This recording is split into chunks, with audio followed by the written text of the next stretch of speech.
Estamos ao vivo. Mais uma conversa, trazendo conteúdo para vocês.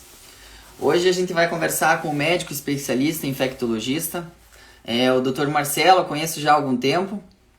Ele nadou comigo e ele teve seus caminhos aí voltado para a medicina, né? E nessa época de pandemia eu achei nada mais justo que chamar alguém que tem bastante entendimento do assunto e que vai contribuir de forma significativa com o nosso atendimento como atletas, né? Referentes ao nosso treinamento nessa época de pandemia e quais são as recomendações necessárias para a gente voltar às atividades de forma normal e de forma construtiva, que não impacte a vida dos outros também negativamente. Então a gente quer aquela relação de ganha-ganha, que todo mundo sai ganhando.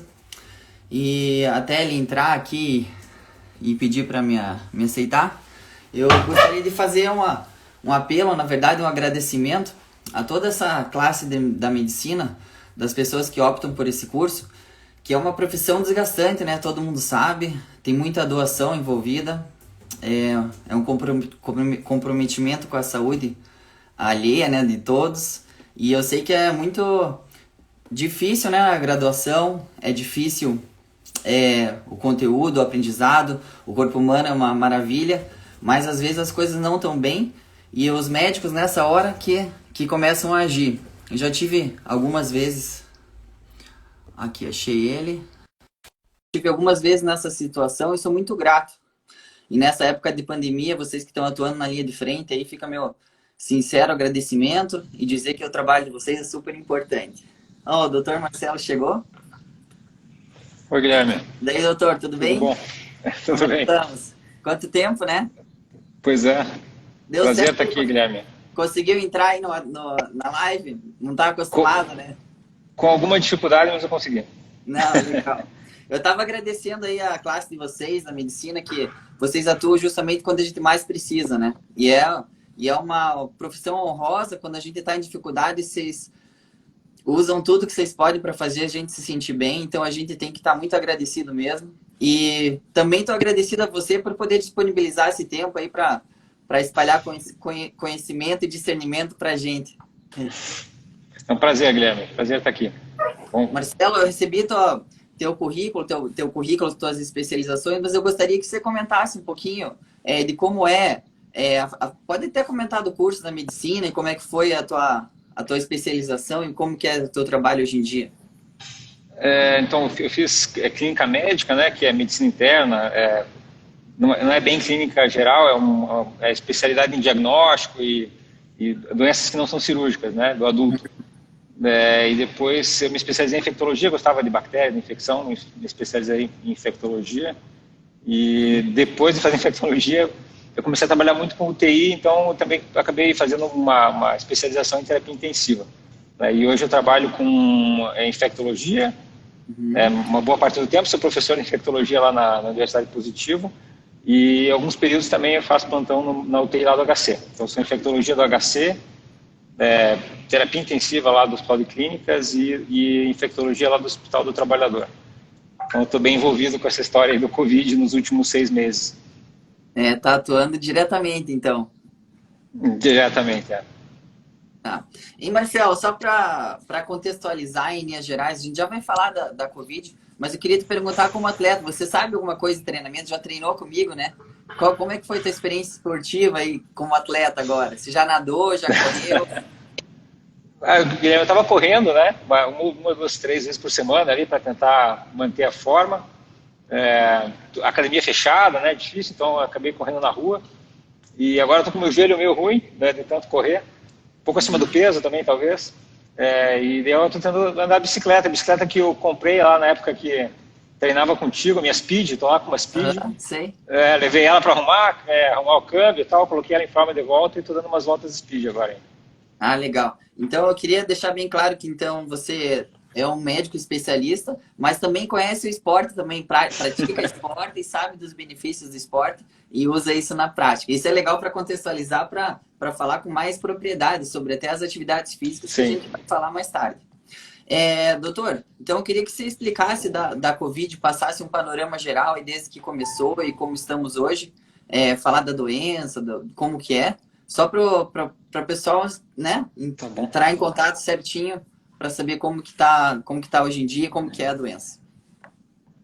Eu vou fazer um resumo histórico, então talvez É, começou lá no final explicar de mais ou 2019, menos sobre a Covid, tá? em 2000. Uhum. No finalzinho de 2019, lá na China, né, alguns pacientes com insuficiência respiratória. Então, eles perceberam que tinha uma pneumonia nova, grave acontecendo e rapidamente lá os chineses descobriram que era um vírus novo, né, que é um coronavírus novo. A gente já tem outros coronavírus circulando que não causam doenças graves, né? Então, são pelo menos 4 sorotipos aí que não causam doença grave que a gente pode ter tido já e nem saber, né? Passou por um resfriado. E tem 3 agora que causam doença grave, né? A SARS, que aconteceu lá em 2003, a MERS, que aconteceu no Oriente Médio e ainda acontece alguns anos depois, e agora, então, o SARS-2, né? O SARS-CoV-2, esse novo vírus. A doença que ele causa foi... Então, o vírus é SARS-CoV-2, a doença que ele causa foi batizada de Covid-19, né? Porque surgiu em 2019.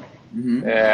Então, o grande problema é que ela causa uma insuficiência respiratória, a pessoa tem que ser entubada, e essa intubação é prolongada, né? Então tem que colocar aquele tubo para ajudar a respirar. Depois que a pessoa é entubada, ela fica 15 dias em ventilação mecânica, um mês, e uma ventilação bem difícil, e isso faz com que muitas pessoas morram disso, né? Então a mortalidade dessa doença está em torno de 0,5%, levando em conta todos os casos. 0,5% parece pouco, mas é 10 vezes mais do que o H1N1. Né? Tá, E 10 vezes mais, né? E um percentual significativo de pessoas que é entubada, além disso, né? E isso coloca uma pressão no sistema de saúde. Então, toda a encrenca aí desse vírus novo é a quantidade de pessoas que precisam de atendimento ao mesmo tempo, né? E o fato também de ter uma mortalidade alta. Uhum. Perfeito. E quanto à gravidade, como que a gente está hoje aqui em Curitiba, no Brasil e em Curitiba, assim, a gente já passou por alguns períodos, bandeira amarela, bandeira laranja, voltou bandeira amarela. Você consegue explicar como que está a situação hoje? Sim. Sim, então a prefeitura aqui, eles usam alguns indicadores aí para avaliar o risco, né? Se a gente pode comportar um número maior de casos, né? Então, basicamente, assim, o que eles usam para liberar atividades ou não é a capacidade que o sistema de saúde tem de absorver isso, né?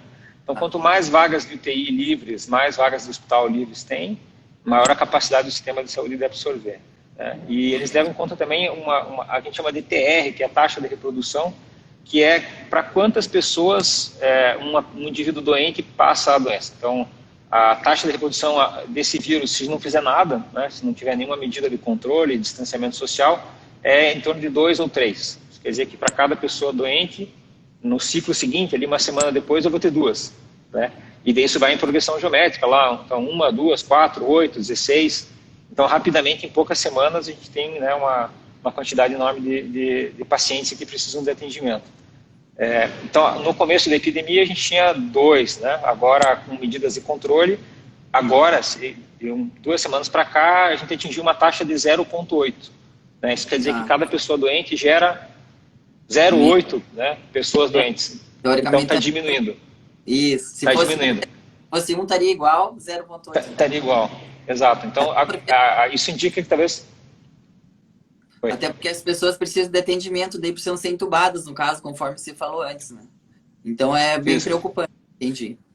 Bem preocupante. Então agora a gente está diminuindo, né? Então isso indica que a gente está na curva descendente. A gente tem um grande número de casos ativos agora, em torno de 5 mil casos ativos, então pessoas doentes, né? Que ainda contam como doentes, como transmissoras, mas a ideia é que isso diminua porque a taxa de transmissão está mais baixa. E essa semana agora a gente soube que a demanda por UTIs diminuiu, não tem fila para internar na UTI. Então, o conjunto desses fatores aí de menos demanda, menos taxa de ocupação, menos transmissão, que a prefeitura baixasse a bandeira para a bandeira amarela, né, para liberar aí algumas atividades. Legal. Então, me perguntando, a pergunta que eu tinha na sequência, já fizeram, que o Guilherme fez também. Eu quero saber, a gente quer saber se uma pessoa pode ser contaminada 2 vezes com a doença. Então, essa é uma boa pergunta, né, que estão tentando responder. A gente tem algumas pessoas que tiveram a doença e daí agora 1 mês, 2 meses depois, o teste deu positivo de volta. Né? Esse teste positivo, ele detecta lá um fragmento do vírus, que é o DNA, e ele tem um problema que ele pode detectar o vírus morto, né? Então, o fato de você encontrar o vírus na secreção respiratória da pessoa, né? A gente usa um cotonete para tirar lá do fundo uma amostra de secreção, não quer dizer que a pessoa esteja infectada de volta, né? Então, o que a gente tem, assim, pessoas que tiveram um diagnóstico positivo e 1 mês, 2 meses, 3 meses depois, tiveram sintomas de volta, de resfriado, né, de sintomas respiratórios, e o exame deu positivo de volta. Mas não dá para amarrar que isso é um novo episódio de infecção, né? Então, é um caso suspeito para uma nova infecção.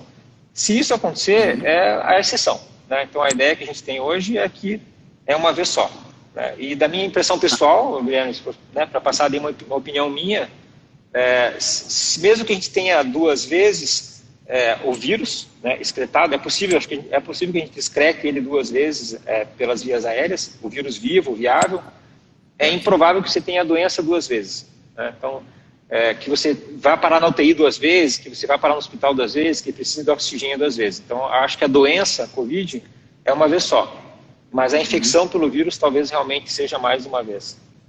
Tá. Talvez fique resiliente, né? Crie uma resistência depois a pessoa mesmo. Isso, E se você não ficou doente, muito doente a primeira vez, é improvável que você fique doente uma segunda vez. Se eu puder me aprofundar só um pouquinho, se essa é uma curiosidade que as pessoas têm, tem um trabalho que foi feito nos Estados Unidos que se chama o Viroma de Manhattan, né? Esse é um trabalho que não foi feito agora, foi feito há uns 5, 6 anos atrás, e eles fizeram a pesquisa de vários vírus respiratórios no nariz das pessoas, foram 160 pessoas, e eles testavam 1 vez por semana. Então, 1 vez por semana, essas 160 pessoas tinham que ir lá, independente de ter sintoma ou não, e pesquisar se tinha vírus, excretando o vírus nas vias aéreas, né? Faziam um cotonete lá no nariz e pesquisavam o vírus. E eles perceberam que dessas 160, várias pessoas tinham a mesma infecção 2 vezes, inclusive 17 pessoas tinham coronavírus, não o coronavírus agora, o coronavírus que existia antes, né? O coronavírus do bem, bonzinho, mais de uma vez, né? Então, tinha lá 1 vez e 6 meses depois, de novo, o vírus aparecia. Então, isso dá a ideia que o coronavírus é capaz de infectar uma mesma pessoa 2 vezes, né? Além de fazer pesquisa do vírus, eles faziam um diário e anotavam que sintomas eles tinham, né? Então, hoje tive tosse, hoje tive nariz escorrendo, hoje tive mal-estar, né? E o que eles perceberam é que esses sintomas não tinham relação nenhuma com a persistência do vírus no nariz. Então, assim, fato, a pessoa pode excretar o vírus 2 vezes, mas não quer dizer que ela vai ter sintomas 2 vezes. Então, eu acho que esse novo coronavírus talvez seja esse o mesmo caso, né? Então, uma vez que você pegou, você não vai ficar doente de volta. Tá bom. E, Marcelo, eu tenho uma curiosidade, eu ia te perguntar, e por coincidência as pessoas estão fazendo perguntas parecidas. Você falou que as pessoas precisam ser entubadas no começo da live. O que acontece? Nos alvéolos ficam entupidos de secreção e daí tem dificuldade de puxar, ou a questão no diafragma? Se puder falar um pouco disso. Sim. E depois o que acontece? A sequela depois, se a pessoa se recupera, se fica tudo limpo mesmo, ou se tem uma certa dificuldade ainda na parte da oxigenação do sangue. Então, o que acontece, Guilherme, é que na pneumonia bacteriana, então, se fosse uma pneumonia bacteriana, o alvéolo fica realmente cheio de pus, né? Na pneumonia viral não é bem isso que acontece. O que acontece é que o tecido que fica ao redor do alvéolo, que a gente chama de interstício, ele fica de volume, ele fica demasiado lá, inchado, por conta da reação inflamatória. E daí isso afasta o oxigênio que está dentro do alvéolo dos vasos capilares que estão ao redor. Então, você aumenta a distância que o oxigênio tem que atravessar para sair do alvéolo e chegar na circulação. Então, é isso que causa a insuficiência respiratória. Além disso, no caso do Covid, isso para a pneumonia viral, do modo geral, né? E no Covid, o que está pintando aí, informações aí de pacientes que fizeram biópsia de pulmão ou que, infelizmente, foram a óbito e daí analisaram o pulmão, ele também é capaz de causar microtrombos. Então, os capilares lá pulmonares entopem com trombo, né? Essa doença, o que tem de surpreendente, assim, é a capacidade que ela tem de causar trombo em tudo quanto é lugar, né? Então, seriam as duas coisas, né? O sangue não passa por ali e quando ele passa, ele está distante do alvéolo e o oxigênio não consegue chegar lá. Tá? E sequelas, assim, os pacientes que têm pneumonia grave, que vão parar na UTI, eles se referem falta de ar por bastante tempo, algumas vezes meses até. Tem alguns pacientes que vão falar 6 meses de falta de ar, que pegaram há 6 meses atrás, né? Então, até hoje, com algum sintoma de falta de ar. E quem foi para a ventilação mecânica, a própria ventilação mecânica, ela causa um dano no pulmão, né? A gente respira por pressão negativa, né? Expande o tórax e o ar entra. E lá, quando o paciente está entubado, a gente faz pressão positiva, então o ar é empurrado para dentro. E isso faz com que o ar ele entre de uma maneira meio anormal no pulmão, e a gente acaba insuflando demais alguns lados, insuflando pouco outros lados. Isso leva a uma consequência. Então, mesmo um indivíduo saudável, né, que não tem nada, se ele fosse colocado em ventilação mecânica com altas pressões, como a gente faz, um pouquinho de dano pulmonar ele ia ter, né? Então, eles saem realmente um pouco prejudicados, vamos dizer, esses pacientes que foram entubados.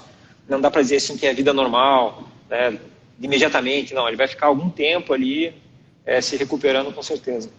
E uma pessoa que não teve muito sintoma, que se saiu bem, provavelmente vai limpar mais cedo, vai se sentir normal. Normal. Provavelmente Normal, isso vai...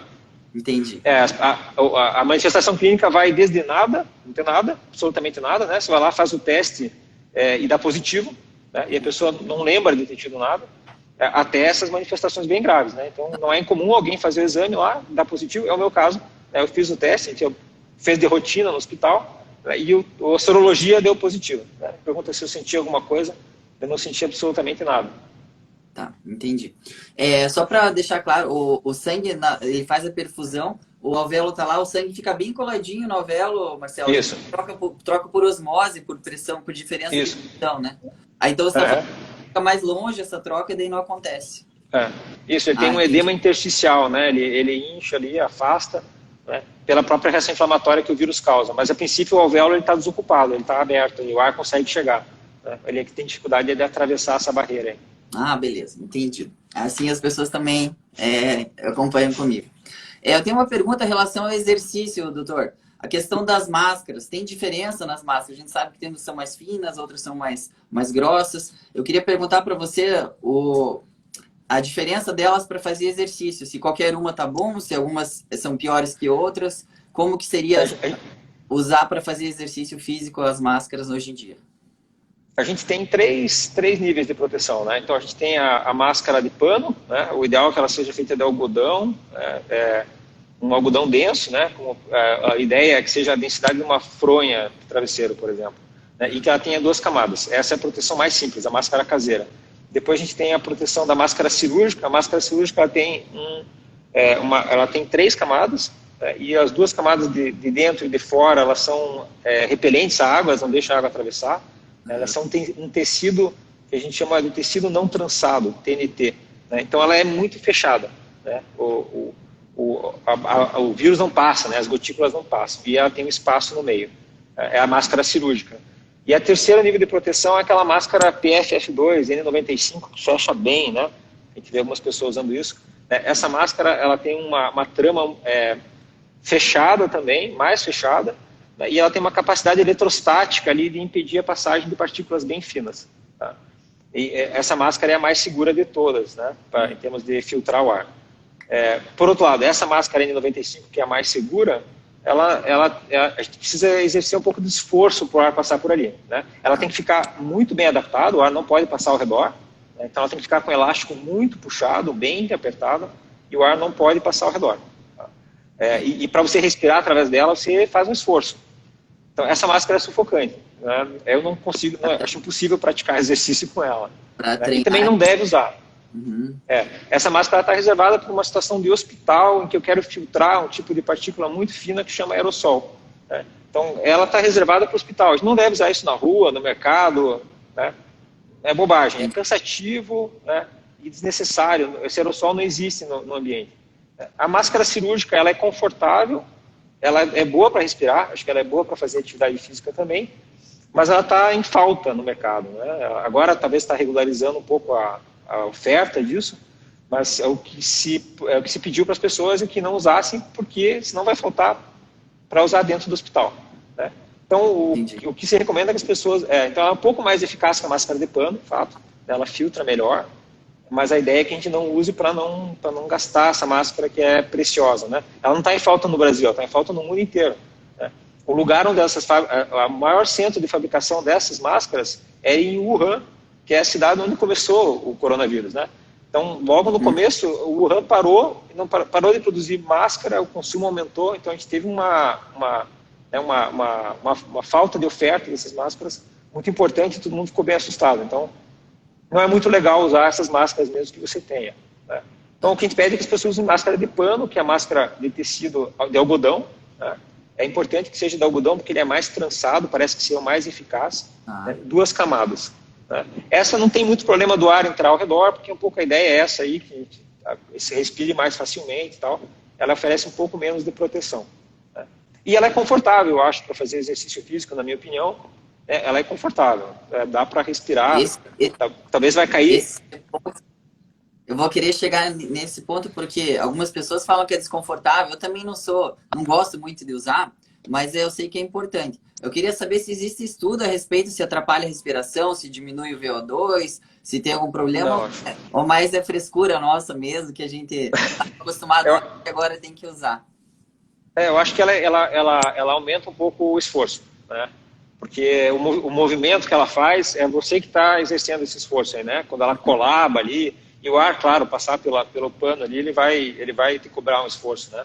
Então, eu acho que seria injusto 2 pessoas competirem, uma com máscara, outra sem, né? Eu acho que leva uma vantagenzinha, assim, né? Não que seja prejudicial para a tua saúde. Não está tendo competição mesmo, então. Então, para treinar, acho que eu encararia como o teu treino de altitude lá, né? Você fala, puxa, eu vou exercer um esforço a mais, e quando eu tirar a máscara vai ser um alívio, né? Quando existir competição e eu puder fazer sem a máscara, eu vou estar na vantagem. Né? Agora, assim, passar mal, desmaiar, eu acho que não, né? Aumenta um pouquinho o espaço morto, então, alterações mínimas, né? Acho que atrapalha um pouquinho. Né? Seria injusto numa competição, mas para treinar, eu acho que não é perigoso para a tua saúde. Tá, mas aquela máscara que fecha toda, então não. Essa é impossível. Eu desafio alguém a conseguir fazer alguma atividade física com essa máscara. Então, não vamos Essa sim, essa retém gás carbônico. Não vamos nem desafiar eles, vamos falar para eles não usarem, principalmente a gente. Academia, assim, você vê algum problema se a pessoa usar máscara, questão de transmissão? Como que você vê isso? Então, a máscara, ela tem 2 finalidades, assim. Uma é impedir quem está doente de passar. Essa é a grande finalidade, né? A maior eficácia dela é essa. Então, quando você tosse ou você respira, as gotículas ficam nessa máscara. A grande vantagem é impedir a dispersão no ambiente, né? E também oferece a vantagem adicional de uma certa proteção aí contra gotículas que vêm. Então, acho que as pessoas devem usar.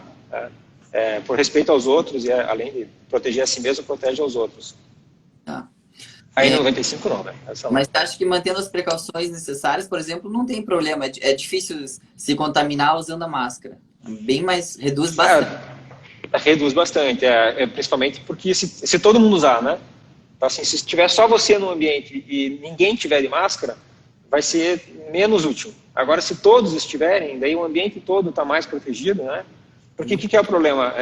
Tem a chance de ter uma transmissão por superfície, né? Você tosse, a gota cai numa superfície, né? E daí outra pessoa vai lá, põe a mão nessa superfície, leva a mão até os olhos, a boca, o nariz, e pega, né? Então, se todo mundo tiver de máscara, aquele ambiente ele é mais limpo, né? Então, torna seguro para todo mundo. Estão perguntando aqui, o Cleverson perguntou, dá oi pro Cleverson. Se você tivesse usado as máscaras desde o começo, você acha que teria reduzido o número de infectados ou teria postergado? Qual que é a tua opinião? Acho que teria ajudado. A ideia hoje que a gente tem é que teria ajudado, né? A gente tinha uma certa desconfiança. A gente não, o CDC, né? E a Organização Mundial de Saúde. Então, no comecinho, a Organização Mundial de Saúde não recomendava o uso de máscaras, né? E todo mundo foi nessa onda. Mas depois ficou um pouco claro que os países que tinham já vivido a SARS lá em 2002, 2003, os países do Sudeste Asiático, estavam usando e isso parecia ajudar, né? Então, com certeza, teria ajudado um pouco, né? Mas acho que assim, Curitiba, o Brasil, vou falar de Curitiba, né? A gente se saiu bem em termos de atrasar o começo, né? Nesse aspecto a gente saiu bem. A gente tem um número enorme de casos, né? Mas, segundo maior do caso do mundo, mas assim, a gente está lidando com isso desde março, né? E o pico está acontecendo agora em Curitiba, 6 meses depois, né? Nos Estados Unidos aconteceu há 3, 4 meses atrás. Na China, o pico do número de casos aconteceu em 1 mês, 2 meses. Então, assim, a gente conseguiu achatar a curva. Acho que a gente teve um grau de sucesso nisso, assim, não dá para negar. Legal. A gente não teve notícia na televisão, né? A gente não viu notícia na televisão de gente morrendo nas unidades de saúde, né, pilhas de cadáveres, como aconteceu em outros lugares, né? Isso não aconteceu aqui, né? A gente conseguiu dar conta da demanda, então, assim, acho que em parte deu certo. Boa, isso é um ponto positivo, então. Ponto positivo, eu acho que sim. Legal. Vamos ser mais práticos aí para o pessoal das assessorias esportivas que estão começando a realizar treinos em grupo agora, voltou às atividades aquáticas, perguntando principalmente em relação à corrida e treinos em grupo. Como que você vê que seria o melhor procedimento? Você acha, por exemplo, treinar as pessoas no mesmo horário, 4, 5 pessoas juntas, não misturar as pessoas, ou fazer grupos assim de 15 em 15 minutos, intercalar as pessoas? Qual que seria no teu ponto de vista, o cenário ideal para começar uma atividade em grupo? Eu acho que quanto menores os grupos, melhor, né? Então aí, no limite do que for possível, né? Diante da organização e de cada grupo, né? Quanto menor, melhor. E quanto menos esses grupos mudarem, melhor também, né? Então, um grupo pequeno, que seja sempre o mesmo grupo, se você tiver alguém que fique doente nesse grupo, é fácil isolar isso, né? Agora, se você tiver um grupo que, né, então um aluno hoje teve aula com essa turma, no dia seguinte com outra turma, no dia seguinte com outra turma, né? Então segunda ele estudou com um grupo, terça com outro, né, treinou com um grupo, terça com outro, quarta com outro. Se na quinta ele disser assim, eu estou com febre, você vai ter que ir atrás desses 3 dias, aí, 3 turmas diferentes e pedir para eles não virem e ficarem em observação por 7 dias para ver se mais alguém desenvolve o sintoma. Então atrapalha, é muita gente, daí daqui a pouco você vai ver que uma turma teve aula com outra turma, né? Então a coisa perde, ganha uma proporção. Agora, se os grupos se mantiverem mais ou menos fixos, assim, estáveis e pequenos, né? Se tiver um caso, é fácil dizer para aquelas pessoas lá, para aqueles alunos, né? Fiquem em casa 7 dias, observem o surgimento de sintomas, se não tiver sintoma, eles podem voltar à atividade. Se mais alguém tiver sintoma, começa a contar 7 dias do último contato com essa pessoa e por aí vai. Ah, legal. Então, em termos práticos, seria legal ter uma turma de 5, por exemplo, às 7 horas, aí 7h30 outra turma e 5 mesmos. Tá. E é lógico, sim, sempre os mesmos, se for possível. Uso de máscara, se vai correr, né, no parque, por exemplo. Estão perguntando aqui, mas sempre. É uma coisa, né? Outra coisa óbvia máscara, também, mas importante a gente falar, coisa óbvia, mas se você tem qualquer sintoma, não vai treinar, né? Primeiro que, mesmo estando mais tá com dor no tornozelo, dor no joelho, se a dor é mais séria, você já não devia treinar. Se tá com sintoma de gripe ainda, pensando na tua imunidade e na dos outros também, é óbvio que melhor não treinar em casa e respeitar, né? Com certeza. Né? Tá claro. A pergunta é relacionada ao cloro, atividade aquática agora. Realmente o cloro, no teu ponto de vista, dava conta do vírus? Não dava? Como que é essa situação de nadar e o contágio? Sim. Então, a gente não tem nenhuma evidência de transmissão pela água, né? Então, água, de modo geral, independente de ser clorado ou não. O coronavírus é um vírus que a gente chama de envelopado, ele tem uma membrana lipídica e ele é muito sensível, né? Ao contrário de outros vírus aí que transmitem pela água, como enterovírus, rotavírus, esses vírus que causam diarreia, né, hepatite A, são vírus que se mantêm bastante, se conseguem sobreviver na água, né, por bastante tempo. Então, o coronavírus não tem documentação disso, né? Na água, como ponto inicial. De água clorada, aparentemente o cloro é um bom também agente para matar o vírus, né? Então, até agora, a gente não tem nenhum caso de alguém que tenha pego através da água isso, né? Em relação à atividade de piscina, assim, me preocuparia mais o contato das pessoas. Então, assim, vestiário, né, seria uma preocupação maior, muita gente junto no mesmo ambiente, né? Os equipamentos, acessórios ali, né? Palmar, pranchinha, tudo onde a pessoa encosta. Então, evitar compartilhar isso, né? Usar o mesmo palmar, a mesma prancha, tudo que vai na mão da pessoa tem que ser limpo entre um uso e o outro, né? Mesmo que entre na água, entre um uso e o outro, ela esterilizar isso com álcool, desinfetar isso com álcool. Esterilizar não é um bom termo. Desinfetar isso com álcool, né? Então, acho que é mais essa a preocupação. Ou te levar o teu material próprio. Isso. Né? Você leva o teu mar, o teu popó, e não tem problema, que está sempre com você. Uma estratégia que a gente tem que pensar, o pessoal que vai trabalhar com natação, se tem 2 pessoas na mesma raia, para manter o distanciamento, nadar um de cada lado, né? Não ficar eles amontoados no mesmo lado, que dá diferença, que já dá o distanciamento, teoricamente, o distanciamento necessário. Então, legal as tuas recomendações. E de forma prática, então a gente pode voltar às atividades mantendo essas recomendações de usar o teu material, dar o distanciamento e quando não estiver na piscina, usar máscara, né? Usar máscara e evitar aglomerações, né? Então, banheiro, vestiário, antes, depois, né? O grande problema é estar junto ali, né? Não tanto a prática isolada ali, né? Mas se aglomerar para conversar, para trocar de roupa, esse tipo de coisa. Sabe o que eu achei legal? Que você falou que a membrana do vírus é sensível. E a gente teve outros tipos de contaminação, a gripe, eu não sei como que é, mas ela está bem presente. A gente já teve o H1N1, e na verdade, se a gente tomasse essas precauções que a gente toma hoje em dia, por exemplo, lavar a mão sempre, chegar em casa, passar um álcool, um grande número de pessoas teria evitado passar mal de gripe, não precisar menos Sim. no caso de atendimento médico. E a tendência, qual que é a tendência, doutora? A tendência é que a gente faça isso agora e depois esqueça? Como que é isso? Eu acho que Porque, sim. teoricamente, seria bom se todo mundo mantivesse esses hábitos de higiene, porque a saúde fica mais em dia, né? Qual que é o teu ponto de Sim. vista? Legal? Lá em 2009, Guilherme, realmente as outras doenças respiratórias e gastrointestinais, diarreia, desapareceram por um tempo, né? Então, quando a gente estava atento com a história do H1N1, por um tempo ficou sem outras doenças. Agora, mesma coisa, né? E agora foi muito mais intenso. Então, agora com distanciamento social e uso de álcool, os outros vírus respiratórios desapareceram. A gente não está tendo mais resfriado, né? Isso é rastreado, a gente faz o exame, pesquisa no nariz das pessoas. Então, a incidência desses vírus habituais, de resfriado e pneumonia viral, outros desapareceram. Né? Mas eu acho que a tendência é que depois de um tempo a coisa, a gente esqueça um pouco disso, né? Talvez alguma coisa fique, né? Do álcool no carro, ali, passar um álcool, mas com certeza não no mesmo nível de paranoia que a gente tem hoje, né? Uhum. Então, acho que um pouco vai passar. Também não sei se a paranoia com germes e bactérias também é uma coisa que a gente deva também estimular, porque também tem muita gente que fica, né, com isso. Mas a gente já vai falar do aspecto emocional, mas eu vou te dar uma dica que o pessoal dos treinadores de alto nível, de alto rendimento, quando tem uma prova importante, eles obrigatoriamente, você vai viajar de avião, eles mandam você levar um álcool. Até tem gente que aperta o botão do elevador com a parte de trás do dedo, assim, e eles evitam Sim. qualquer tipo de contágio já tomando essas medidas preventivas, porque se você vai competir logo na sequência, a pior coisa que tem é você ficar gripado ou resfriado. E o Sim. nosso corpo normalmente vem numa sobrecarga de treino e está recuperando. Então está um pouco sensível ainda.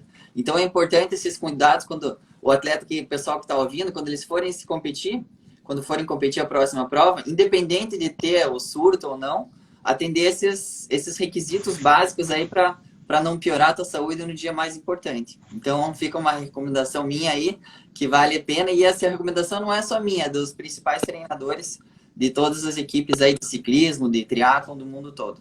Então acho que é legal. Segundo surto, terceiro surto da Covid, você acha possível aqui? Então, a gente não tem um território desconhecido, né? A questão das ondas aí.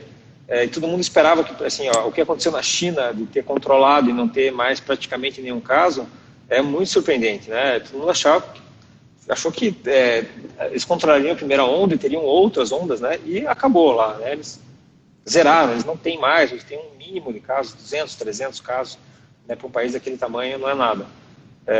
Então isso foi muito surpreendente, né? Na Europa agora a gente tem uma outra ideia, né? Uma outra experiência. Eles controlaram o surto também e, por enquanto, né, eles liberaram o comércio, liberaram atividades, as pessoas estão viajando de férias lá. A política de uso de máscara lá é bem menos drástica do que aqui e, por enquanto, também está sob controle, né? Todo mundo achou que, chegando o verão lá europeu, o pessoal ia sair para a praia, ia se aglomerar em bar, ia ser uma catástrofe. Por enquanto, não foi. Tiveram um pouco de aumento da atividade na Espanha, um pouco de aumento da atividade na França, mas nada desesperador, né? Nada que force eles a fechar tudo de volta. Certo. Então, eu alimento uma esperança de que a gente consiga fazer a mesma coisa aqui. Joia. E no quesito de competição esportiva esse ano, você acha que a maioria delas cancelou e você acha que é o segredo mesmo? Esperar o ano que vem, esperar acalmar? Eu acho que sim. Que é melhor. Eu acho que sim. Só tem o Ironman no México confirmado, assim. E alguns outros estão pendentes ainda de ter ou não. Isso lá por dezembro, né? Só para...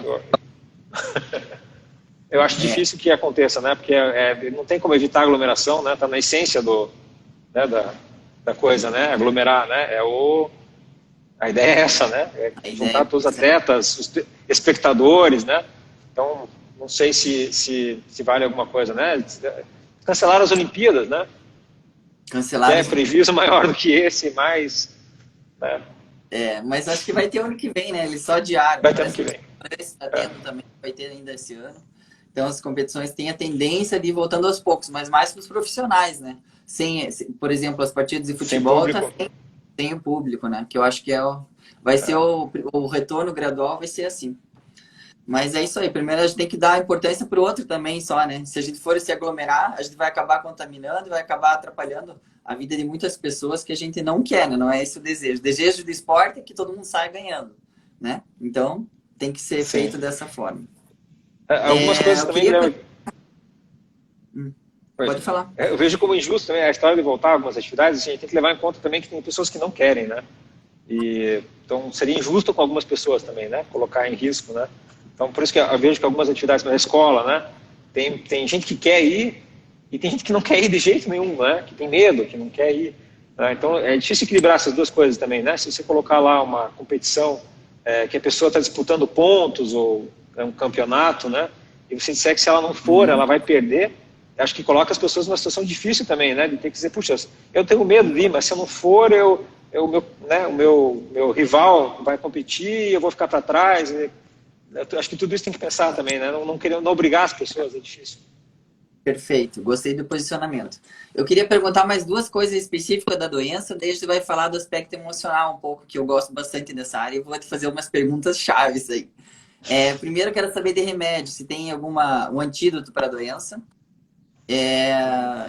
Isso, e o efeito placebo. Como que você vê o efeito placebo? Como que é o estudo? Porque eu já li algumas coisas, inclusive hoje eu estava estudando algumas coisas e me deparei, por coincidência, com um artigo do placebo, dizendo que tem uma eficácia. Você manda dois remédios bem parecidos, um que tem a substância e outro não, tem um efeito ali de acuracidade de 60% a 70%. Então a pessoa às vezes acredita, não sei se é bem isso, mas a pessoa acredita que tomou o remédio que vai curar ela e teoricamente, né? Tem isso daí. Então, se tem você queria saber se já tem alguma coisa comprovada e queria que você comentasse assim o efeito do placebo, o efeito mental assim, ou emocional referente ao uso de um medicamento que na verdade não é nada. Então, do remédio específico para o coronavírus, Guilherme, não tem nada assim que tenha mostrado eficácia que seja assim, convincente, né? Tem um remédio que é o Remdesivir, que é um medicamento endovenoso, de pouca disponibilidade, caro, e ele não salvou vida, ele encurtou a duração da doença em alguns dias. Né? Então tem essa experiência, mas não parece que isso vai ser a solução. As outras drogas que foram testadas, todas falharam em mostrar benefício, nenhuma delas, a ivermectina que estão falando, não tem evidência. A hidroxicloroquina foi uma esperança lá no começo, mas infelizmente a evolução aí mostrou que não funciona, né? Não tem eficácia. Então, para tratar, não tem nada, eu acho que não tem nada também no horizonte que esteja para sair. Eu acho que isso a gente não vai conseguir, né? A esperança aqui é a vacina. O que está mais perto de resolver os nossos problemas, eu acho que é a vacina. E do efeito placebo. Porque tem gente então acho que ninguém deve... correndo, comprando ivermectina, comprando química. Bacana você explicar isso. Acho que não deve tomar nada.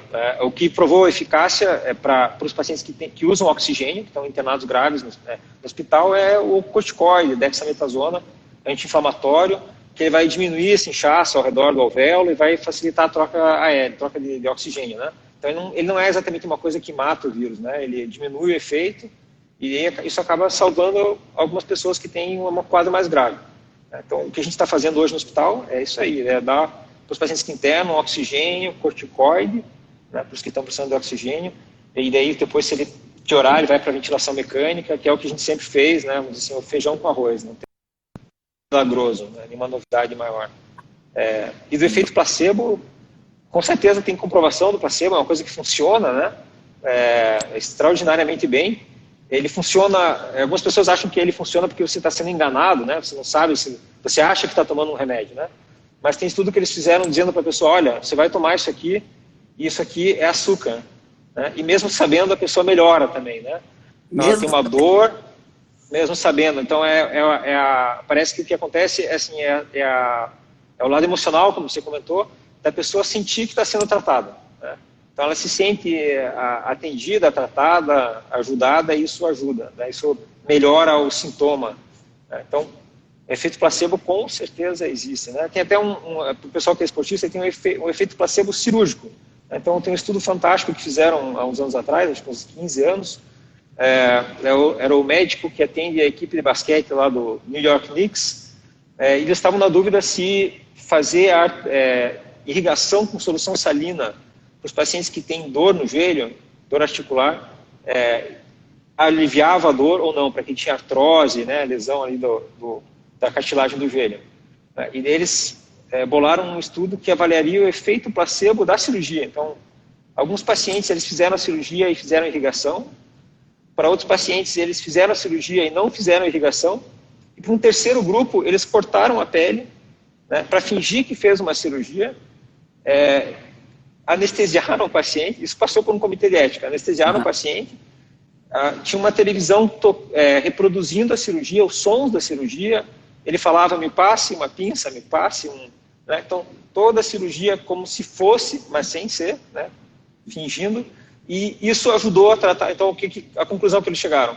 Que a irrigação no joelho não era eficaz, não funcionava, né? Comparando com o placebo, a eficácia era a mesma, né? Mas, para surpresa deles, a cirurgia placebo versus nada tinha vantagem, né? Então, fingir que estava fazendo um procedimento cirúrgico aliviava a dor no joelho.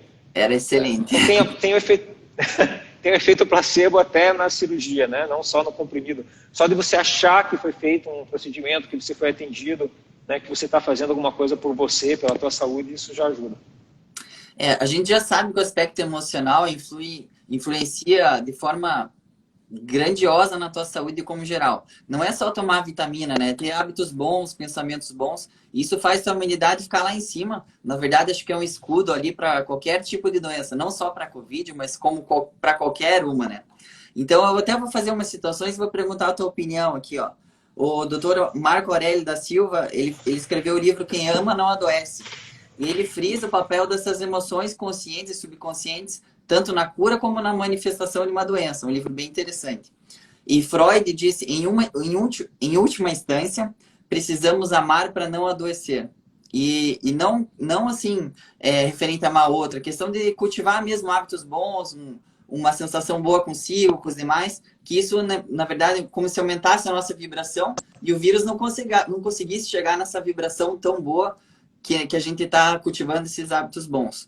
Então, eu queria que você falasse um pouco da importância das emoções, do sentimento bom na questão da imunidade da pessoa. Sim, então, tem experiência a respeito disso, né? Você estressa. Eles fazem isso vamos pegar assim, o exemplo básico seria o ratinho, né? Um ratinho que fica numa gaiola, que ele é estressado, que ele é despertado, eles fazem barulho, eles esquentam, eles incomodam o ratinho, e um outro grupo de ratinhos lá que tem uma vida mais tranquila, uma comida melhor, não são acordados à noite. Então, assim, colocam lá privação de sono, som, né, para estressar, calor, frio, e do outro lado alguém que, né, um ratinho que está bem, sendo bem tratado, que está se sentindo bem. A sobrevida, a imunidade dos dois é completamente diferente, né?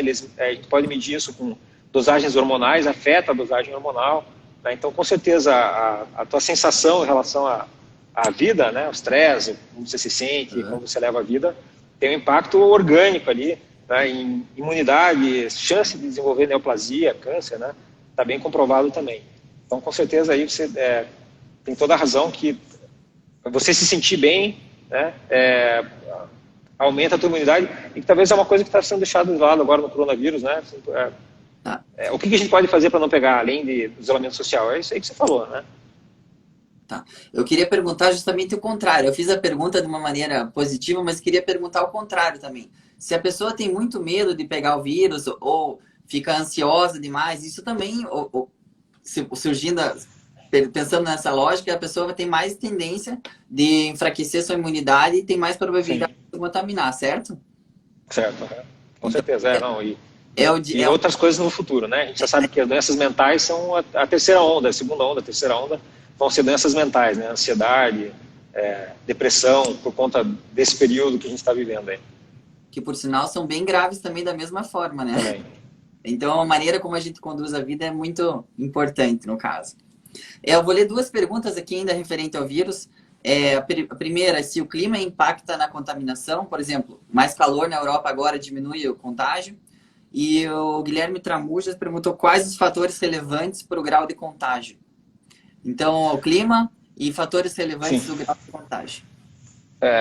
O clima, para o coronavírus tão sazonal que a gente tinha antes, para o coronavírus antigo, vamos dizer, né, o coronavírus do bem, que não faz pneumonia, existe uma incidência sazonal. Então, assim, ele é mais comum no inverno.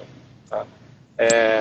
A temperatura mais baixa ajuda o vírus a sobreviver mais tempo, né? Ele é o mesmo princípio da geladeira, né?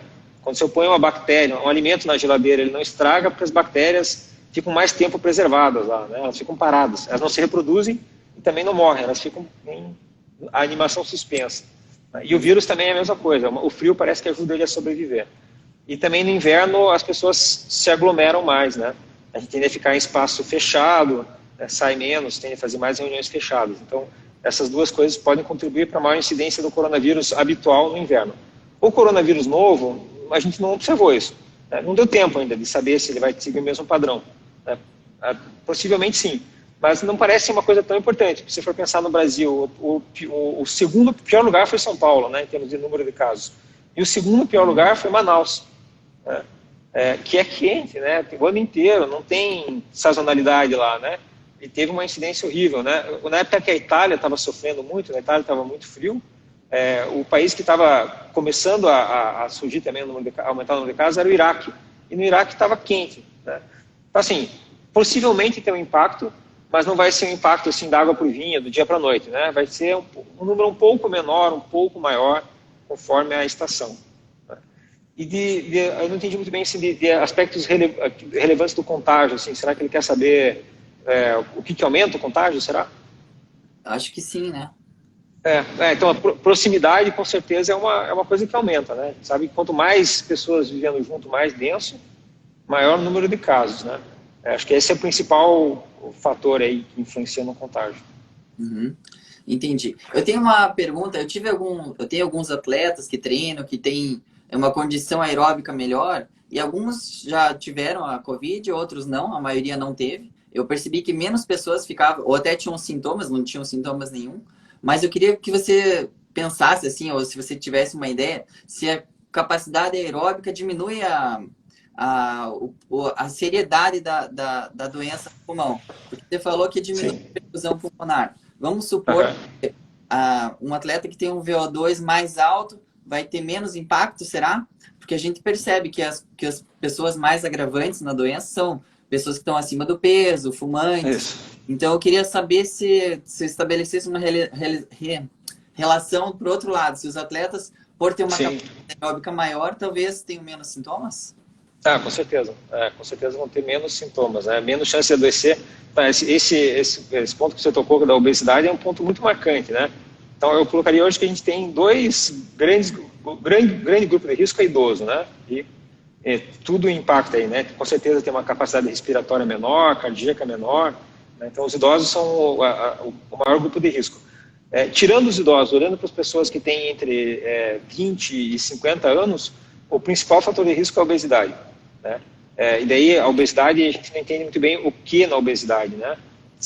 Porque a obesidade, sedentarismo e capacidade respiratória são coisas que andam meio junto, né? Então, o que a gente vê na prática é assim, da grande maioria dos pacientes que estão internando entre 20 e estão falecendo, infelizmente, entre 20 e 50 anos, são pessoas que têm algum grau de obesidade, né? Isso não quer, assim, então quer dizer que se eu não sou obeso eu estou livre. Não, tem pessoas que não tem nada, que a gente olha e fala, puxa, esse cara aqui não tem nada, né? Não tem história de nada, não tem nenhum problema de saúde e, infelizmente, ele está indo muito mal, né? Então, eu não posso dizer assim, você que é, né? Guilherme, você que é atleta, como o Bolsonaro disse, né? Você que é atleta, você não vai... Não, né? Não posso garantir, né? Mas, com certeza, é um fator de proteção. É uma coisa que conta a favor, muito a favor. O fator genético também deve influenciar, né, nessa seriedade da doença. Tem também, a gente vê que tem grupamento familiar, por exemplo, né? Então a mortalidade é 0,5%, mas de repente você atende uma pessoa, eu vi isso essa semana ainda, né? Então era uma senhora de 40 anos que internou, ficou grave, e a mãe dela morreu de Covid, né? E o irmão também internou, então assim, um grupo ali de 5 pessoas de repente 3 tiveram manifestações muito graves. Então, tem alguma coisa genética aí acontecendo, né? Tá, vou te perguntar mais coisas. Tem bastante gente interagindo hoje com a gente aqui, Marcelo, uma coisa boa. Queria saber como que a prática da atividade esportiva pode melhorar a qualidade de vida e a imunidade de uma pessoa. Se ela melhora não só pelo VO2, se melhora por outra coisa, a prática de atividade física produz alguma coisa diferente no organismo? A liberação de endorfina ali, né, com certeza. Essa é uma coisa, né, de se sentir melhor, mais capacidade para realizar suas tarefas do dia a dia, melhor condição cardíaca, melhor condição pulmonar, a modulação hormonal também, né, tanto a gordura, ela produz alguns hormônios que são prejudiciais, aumenta a inflamação, talvez essa é uma explicação do Covid. Então, assim, acho que os benefícios são, não tem limite, né, acho que só tem benefícios. Tá. Eu tenho uma pergunta, mas essa aqui acho que até eu sei a resposta. Vamos ver se eu acerto. Você disse, eu acertei. O Rafael perguntou se atividade ao ar livre são seguras. Sim, né? Desde que responde certo? Sim, acho que sim. Acho que são é o mais seguro, né? É o mais seguro. Então, eu tenho dificuldade em responder assim, pode ir, né? Vai tranquilo. Não, para dizer, se todo mundo ficasse em casa, sem sair de casa nem um segundo, por um mês, no mundo, né, o vírus acabava. Né, porque ele vive na gente 10 dias, 2 semanas. Né? Então, se você não passar para ninguém, ele não fica no ambiente, ele desaparece. Né? Então, assim, sair ao ar livre tem menos chance, né? Porque o ambiente é um ambiente que ele evita você encontrar o vírus. Né?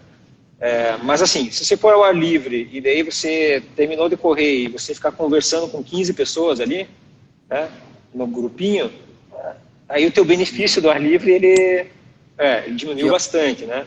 Então, assim, o ar lógico. Ele é então, assim, eu acho que tem que, assim, ele para mim o lugar mais seguro. Eu acho que até assim, os parques estarem fechados é uma coisa ruim. Eu espero que eles abram. Parece que tem essa decisão cabe... Abriram? Abriram. Cabe à Secretaria do Meio Ambiente, né? Dos parques, da Prefeitura, né? Eu acho que os parques só ficaram fechados porque senão o pessoal dos bares ia ficar muito bravo. Puxa, pode ir no bar? Eu estou aqui no prejuízo e o cara pode ir no parque. Então, eu acho que o parque é o ambiente mais seguro. Né? Desde que você, no parque, observe a necessidade de ficar longe dos outros. Né? Certo. Eu tenho acho que é a última pergunta aqui. A carga viral inicial da infecção tem repercussão com a evolução, gravidade da doença? Não sei se ele pergunta se é mais transmissível no começo, mais no final. Talvez, assim, as pessoas que estão mais graves, elas eliminam mais vírus, isso é fato. Né? Então, assim, a carga viral tem uma relação com gravidade, mas não... quem está mais doente, o vírus se reproduz mais, a pessoa tem mais vírus nas secreções. Essa é uma correlação que a gente sabe. Se agora, talvez a pergunta dele existe uma teoria de que a carga viral inicial, né, então, por exemplo, se eu me expus a 5, 10, 15, 100 vírus, 1000 vírus de uma vez só, se isso impacta na gravidade. Essa resposta a gente não tem. Algumas evidências dizem que sim, outras dizem que não. Né, então, seria assim, por exemplo, se você mora com uma pessoa que tem e ela ficou com você o dia inteiro, né, tossindo, então você se expôs a muito vírus logo de cara, se isso impacta na gravidade. Aparentemente tem uma relação, né, mas isso ainda é pouco conhecido. Né? Qual seria esse número? Como é que isso acontece? Né? A gente sabe que pessoas que trabalham em hospital têm uma evolução mais grave. Né? E uma explicação para isso proposta é justamente que as pessoas que trabalham no hospital têm uma exposição maior. Né? Mas é especulação, não é fato. Show. Doutor, a gente tem uns 5 minutinhos na live aqui, eu já vou fazer a pergunta final que eu sempre faço. Essa é mais surpresa, se você já não viu. Mas primeiro, antes de tudo, eu queria agradecer ali a tua disponibilidade. Eu acho que essa live de hoje foi bem explicativa. Tem várias coisas que eu aprendi, acho que muita gente interagiu. Então, eu fico feliz aí pela tua disponibilidade e quero te dizer desde já que foi uma coisa excelente aí para os esportistas, para quem quem está interessado. E tem as pessoas que vêm agora, tem as pessoas que não podem ver agora, que vai ficar gravado no Instagram da Manop. Aí quem quiser Legal. ver. Eu vi que a Audriele entrou, mandou um coraçãozinho, tua mulher também treinou. Beijo, Audrey. Minha sobrinha também pediu um recado, dá oi para ela. E no mais, eu queria perguntar para você, a pergunta que eu faço no final é a seguinte: o que te leva a continuar fazendo o que você faz hoje? Na medicina, no teu dia a dia? Qual que é o teu principal porquê de continuar fazendo o que você faz hoje? Difícil, hein, Guilherme? Essa é difícil. Lá dentro, seguir. Puxa, acho que assim, não, acho que assim, é o prazer de fazer bem alguma coisa, né? De ser bom em alguma coisa e poder ajudar as pessoas dessa maneira aí, né? De desempenhar essa função. Então, acho que é isso que me motiva, vamos dizer, né? É conseguir, numa situação difícil, talvez dar a solução a melhor solução possível para aquela situação, né? Não possível no mundo, mas naquele contexto oferecer a melhor solução que existe para aquele problema. Né? Então, acho que essa é a minha satisfação, descobrir o que a pessoa tem, oferecer o tratamento que eu acho que é adequado, e é isso que me dá prazer aí quando eu trabalho. Legal, adorei falar com você, cara. Esse ponto de vista, esse otimismo, esse querer ajudar os outros, eu acho que é o principal alavanca aí que vai levar todo mundo pro melhor caminho, né? Uma pessoa faz um pouco de diferença, 10 pessoas fazem muita diferença. Se a gente impactar isso para 100 mil pessoas, o mundo vai ser transformado até que rapidamente. Então, é muito legal conversar com uma pessoa assim. Eu também procuro sempre ver as coisas de uma forma positiva, até porque a gente tem duas escolhas e é o mesmo trabalho. Você pode pensar de uma maneira positiva e pensar de uma maneira negativa. E o tempo que você leva para pensar é o mesmo. As consequências são bem opostas. Tal como eu falei que o medo pode ocasionar uma maior probabilidade de ficar doente e uma sensação boa não, vai te deixar mais saudável. Então, nossas atitudes, nossos pensamentos vão refletir isso aí para todo mundo também. Então, eu queria agradecer aí, doutor, pela disponibilidade, por tudo. E se quiser dar um abraço aí para a família, tá com 3 filhos, né? 3 filhos, acho que vocês estão assistindo, minha esposa está assistindo com certeza. Deve. Então, um abraço para todo mundo que está assistindo. Lá, Para o né? Felipe, para o Pedro, para a Cecília, que estão em casa assistindo, para minha esposa, para a Audriane. E agradecer pela oportunidade, Guilherme, de falar aí com o teu público. E também por ter me ensinado o que você me ensinou lá há 15 anos atrás, né, Guilherme? Que a gente, legal. Uhum. Acho que faz 15 anos, né? E que com certeza sou uma pessoa melhor e um atleta melhor por conta aí daquele período que a gente treinou junto aí. Né? Os meus melhores tempos de tudo são daquela época ainda, Guilherme. Então, estão anotados lá. Foi meu pico da minha carreira esportiva, foi naquela época.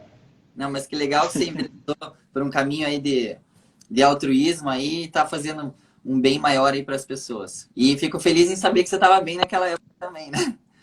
Doutor, então, um abraço, muito obrigado. Espero que tenha gostado, assim como eu gostei. E a gente vai se falando. Um abraço, Guilherme. Show.